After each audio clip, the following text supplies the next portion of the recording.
V začetku je Bog ustvaril nebo in zemljo. No, potem vsi vemo, kako je šlo naprej.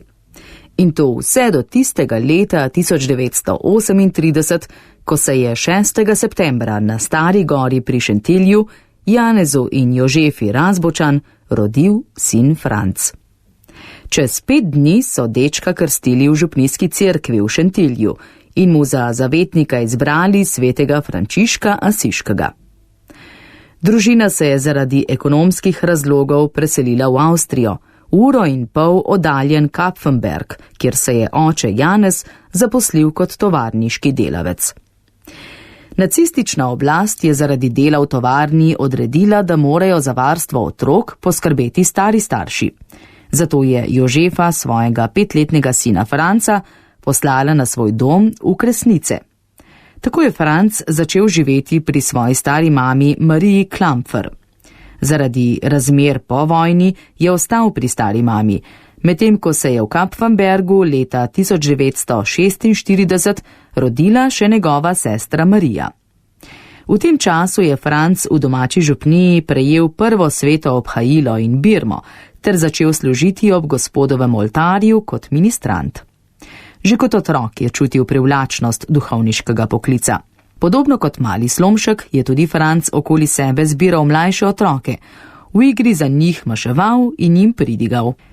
Po zaključeni nižji gimnaziji je odgovoril na klic, ki ga je čutil že od malega. Vstopil je v frančiškanski red, k čemur ga je spodbudil tudi domači župnik Anton Ravšel. Ta je v priporočilnem pismu frančiškanskemu provincialu patru Benjaminu Tomšiču zapisal, da se starši Franca vsak dan spominjajo o molitvi. Ko jima je sporočil, da želi vstopiti v frančiškanski red in postati duhovnik, sta odgovorila, če je to Božja volja, naj se zgodi. Franc Razbočan živi pri svoji babici v tukajšnji župniji, ki je globoko verna in mnogo moli, da bi njen vnuk postal duhovnik. Podpisani dobro pozna prosilca, njegove starše in sorodnike, ter more samo priporočati, da prečastiti naslov sprejme Franca Razbočana v novicijat. Tako je 27. avgusta leta 1955 skupaj z Leopoldom Grčarjem pričel z letom preizkušnje, novicijatom v novomeškem samostanu ob Krki. Ven me je proncial dal Benjamin, neko se je imenoval Regalat. Prej me pa je vprašal, kaj bi rad bil s neko Dominik. A tega pa ne, tega pa že imam. Pa se dolgo nisem kaj tako spomnil, ne. Pa sem rekel, kaj pa bo je, pa evo, tako je mi je rekel. To je redovno ime je Regalat. Prej gremo dol, ne, konec po tistih stopnicah novomeških. Pa sem pa do zakrstija že pozabil. No, nekaj tega nisem nikdar slišal, ne. Je mi rekel samo Peter, to je bi že.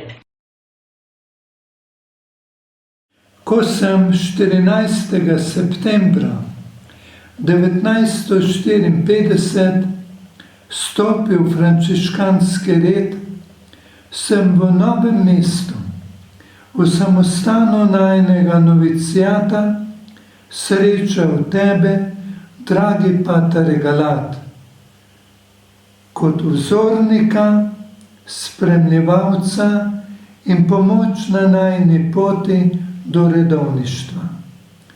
Bogu in Mariji se danes zahvaljujem zate in za to leto novicijata. Spominjam se te kot zavzetega, resnega, predvsem pa dobrega Štajerca, neomajnega v volji in odločnega na poti za svetim Frančiškom. To odločnost je brat Regalat slednjič izkazal s prvimi redovnimi zaobljubami ob sklepu novicijata. Ja, jaz sem bil v Ljubljani, torej prišel sem 55. leta, torej najprej gimnazic, potem pa bogoslovec, ne. Kot dijak je obiskoval 7. gimnazijo, ki jo je nato z maturo zaključil na realki na Vegovi. Nato je leta 1958 začel s študijem na teološki fakulteti. Patra Regalata sledim od leta 58, ko je bil še. klerik, zelo mlad v Ljubljani, v ljubljanskem samostanu, pri Marijinem Oznanjenju. Sva se srečala kot ministrant, on pa že kot klerik, mislim, da bogoslovec prvega letnika. Čez 2 leti je moral prekiniti študij zaradi vpoklica na služenje vojaškega roka v jugoslovanski ljudski armadi v Petrovcu na Mlavi v Srbiji. Končaj pa rekel, da greš vojsko, da pa daj ključavnico na usto. Vedno sem šel domov, bil pregled, najprej zdravnik pregledal, potem pa predsednik komisije. Šta se ti, sem rekel, študent teologije, tehnologije, ajde marš ven, pa zaklel pa šel. 27. maja 1964 je s slovesnimi zaobljubami, ki jih je izrekel v Ljubljani pri Marijinem Oznanjenju, postal polnopraven član frančiškanskega reda. V naslednjem mesecu je prejel nižje redove, subdiakonat in diakonat, nato pa na praznik apostolov Petra in Pavla leta 1964 po rokah škofa Maksimiljana Držečnika prejel mašniško posvečenje. Ko smo v mariborski stolnici stali za posvečenje, regalat je bil imena poleg mene, je ena pobožna gospa poslala mežnarja, da naj regalata odstrani, kaj bi se ministranti med novomašnike rinili. Pa je rekel regalat, jaz sem tudi novomašnik. Posvečenju je v domači župniji v Šentilju sledila še nova maša, ki je takrat bila še v latinskem jeziku. Leta 1965 je postal kaplan v župniji Matere Usmiljanja v Mariboru, kjer je služboval 9 let. Nato je 1974 postal gvardijan in kaplan v Ljubljani pri Svetem Antonu Padovanskem na Viču. Potem je bil kaplan pa predstojnik v moji domači župniji na Viču. Sem tudi lahko od blizu bolj spoznaval njegovo vlogo kot delavca v pastorali, pa potem kot predstojnika in v vseh tistih funkcijah, ki jih je, oziroma nalogah, ki jih je z veseljem in rad sprejel. No in kot kateheta. Pater Regalat je bil tukaj na Viču moj katehet in se ga spomnim v učilnici, nas je bilo kakšno generacijo tudi več kot 60 v učilnici, smo se stiskali. Pater Regalat je znal z neko vztrajnostjo, avtoriteto narediti mir, red. Ogromno nam je dal nekega znanja, ker je bil razgledan. In spomnim se, kako lepo je napisal spričevala, njegovo lepo pisavo sem občudoval tudi v matičnih knjigah, ko sem gledal stare zapiske tukaj na Viču. To, kar je pri Patru Regalatu bilo nekaj izrednega in je vedel le redko kdo je, da je imel tak ogromen socialen čut, če bi kdo v stiski mu je pomagal, zlasti po mladini z inštrukcijami, to je bilo znano, če komu šlo za nohte, matematiko, angleščino, še kaj mogoče drugega, da ga je Pater Regalat inštruiral. Bil je krhkega zdravja, včasih je odpadel v ruk, kadar je zbolel. Enkrat vem, da sem ga šel v sobo obiskat, ko je ležal v posteli, z vročino je bil zelo vesel in mi pokazal na polici zvezke njegovih pridih. Ne vem, mogoče jih še kdaj uporablja. Pater Regalatu sem imel za zgled zlasti glede reda. Če si hotel imeti nekoga za zgled glede reda, to je bil Pater Regalat. Kot filozof Kant so rekli, da si po njem lahko nameril, popravil uro, tako tudi po Patru Regalatu. Leta 1989 se je še za 3 leta vrnil v Maribor. Ko je bil Pater Regalat v Mariboru, se spomnim, je imel najkrajše maše. V letu, ko je Slovenija postala samostojna država, pa je prišel v Ljubljano za Bežigrad k svetemu Cirilu in Metodu. Jaz sem pa prišel 23. julija 1991. Takrat se tukaj ne spominjam, z tega, ker smo ravno bili v tistem času, ko so bili napadani, Slovenija bila napadena, ko so letalo švigalo sem pa tja. Veseli smo bili njegovega prihoda, vsi, ki smo bili takrat v hiši. Z veseljem smo ga sprejeli, upam, da je to tudi čutil in tako se je začelo potem, mislim, da 18-letno najno skupno bivanje ali pa naše sobivanje v hiši in pa v župniji, pa posledično v Zvoniku, kjer so veručni prostori, pa v cerkvi, župnijski cerkvi, ki je srce župnije. Bil je Grdiče hiše, predstojnik, ekonom, zelo skrben, včasih kar malo preveč, ampak vedno za naše dobro. No, v župniji pa je svoje delovanje zastavil kot kaplan in katehet in moram reči zelo dobro. Vzljubili so ga farani in mislim, da na tej svoji vzljubljenosti in priljubljenosti pridobiva še naprej. Najprej nastavljen sem bil kot kaplan, potem pa sem nekaj časa, 9 let sem bil tudi gvardijan, predstojnik samostana, potem sem opravljal tudi nekaj časa knjižničarja, pa kronista. S patrom Regalatom sva preživela skupaj 6 let za Bežigradom in prva 3 leta sva bila oba kaplana, tako da se mu moram še enkrat zahvaliti, ker me je takrat vede ali ne vede zelo dobro vajal tudi v župnijsko službo, ki sem jo potem sprejel.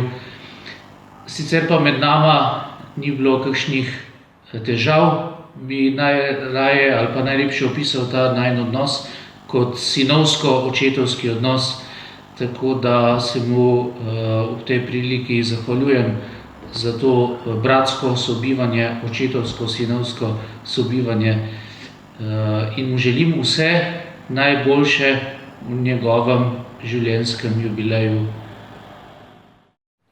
Lepo je živeti s patrom Regalatom v skupnosti in ko sva s patrom Andražem prišla pred 2 letoma sem za Bežigrad, sva bila res obdarjena z njegovo prijazno, dobrohotno navzočnostjo. Lepo nas je sprejel in tudi upam, da sva midva njega. Bil je kot neke vrste staro, ukorenjeno drevo, na katero so se lahko naslonila, ko so prišla kot novinca semle na ta lepi kraj. Je dobrohoten, lepo je biti njegov gvardijan, takih bratov si lahko človek samo želi, ne dela težav, hitro je zadovoljen, tako da je res dobrohoten, vesel. Kaj naj še druga rečem o njem? Upam, da se zaveda tudi on, da je blagoslov ne samo za župnijo, ampak tudi za tole skupnost, za naju z Andražem. In kot naju je Bog razveselil z njegovo navzočnostjo, upam, da ga bo tudi midva lahko še naprej kaj podpirala. Pater Regalat je zame frančiškan v pravem pomenu besede. Dobri pastir, nekdo, ki se nikdar ne postavlja naprej, ampak je zmeraj pripravljen pomagati, poslušati in dobrohoten, do konca dobrohoten. Regalat je topel človek, s katerim se lahko pogovarjaš o marsičem, od teologije do čist posvetnih stvari, športa, politike in zmeraj ti pomaga najti kakšno rešitev, če imaš vprašanje, če ti jo ne servira, ti pa da možnosti ali pa odpre poti, po katerih sam prideš do rešitve. Naš pater Regalat je zelo cenjen pri nas in je glava Bežigrada. Naš pater Regalat, vsi ga imamo zelo radi, vsi ga poznajo za Bežigradom, kar se faranov tiče. Res ga imamo radi, res mu vošmo vse najboljše in še na mnoga leta. Je pa tudi kot priljubljen spovednik. Pater Regalat je zelo dober spovednik. Patra Regalata poznam od leta 1991, ko sem prišla v Bežigradsko župnijo in od takrat moram reči, da sem res ves čas v bistvu nekako spoznavala njegovo dobroto, njegovo iskrenost, njegovo globoko molitveno držo. Bil je tudi dober voditelj ministrantov takrat naš. Pater Regalat se je zapisal, se pravi župni, predvsem otrokom in mladim, kot nekdo, ki jih razume, se jim posveča. To je bilo in je še vedno čutiti iz vsega njegovega delovanja. Pri Patru Regalatu, pri verouku mi je zelo všeč, da ima kratke učne ure, je zelo smešen, prijazen, včasih se tudi malo jezi. To je pa to.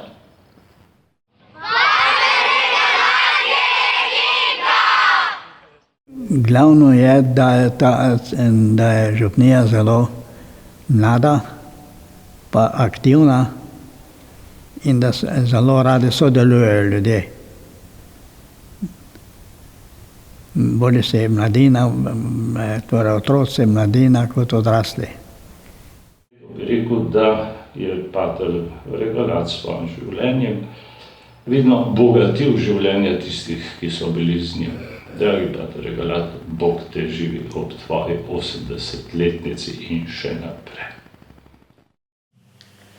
Pater Regalat, hvala za tvoj zgled, hvala za tvojo molitev, hvala za tvojo stanovitnost. Našemu Patru Regalatu bi ob njegovi 80-letnici rad iz vsega srca in z vso iskrenostjo voščil vse dobro v hvaležnosti Bogu in tudi v hvaležnosti njemu, ki mi je bil vedno znamenje veselosti, predanosti in neke življenjske energije. Posebej sem občudoval njegovo radost v delu z veroukarji, ki ni ugašala, čeprav so se mu leta nabirala, in je vedno bil vsem drugim nekakšen zgled, kako ohranja mladost med otroki.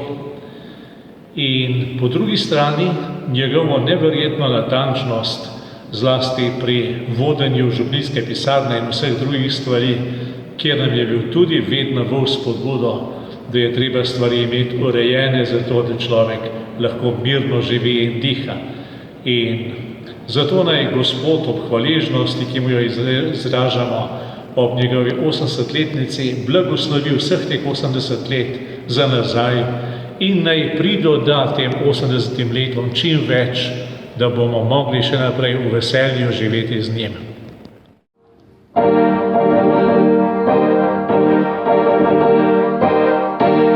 Father Regalat, I'm sitting here in the house very near to you, playing music to wish you a happy birthday, a happy 80th birthday. May God bless you in your Franciscan life, in your witness to the grace and the peace of Jesus Christ, to all the people among whom you have lived for many years, and know that we, all your brothers of the order, will be praying for you and singing for you.